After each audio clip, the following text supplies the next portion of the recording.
Shavkat Ibrahimovning ilk kurslariga ikkinchi marta qatnashishim, men shu kunlarda sog'inib kelgandim.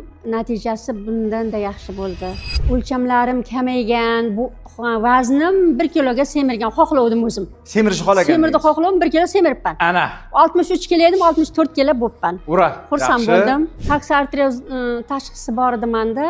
Ikkinchi darajali edi. Bugun aynan rentgen natijasini olib keldim, birinchi darajali bo'lgan. Ura, demak, sizda oldin ikkinchi darajada koksa artroz, bugun borib erinmasdan rentgen qilib, tushib qarasangiz, doktorlar aytishi sizga birinchi stepen deydi. Birinchi darajali, endi birinchi darajali bo'ldi. O'zim keyin o'sha zaключительный anaqasiga ham qaradim, xuddi o'sha birinchi daraja yozilgan. Xursand bo'ldim. Juda yaxshi. Keyin juda ham ko'p yuragim bezovta qilardi. Mana shu ikkinchi kundan boshlab umuman bezovta qilmadi. Ha, qanday bezovta qiladi?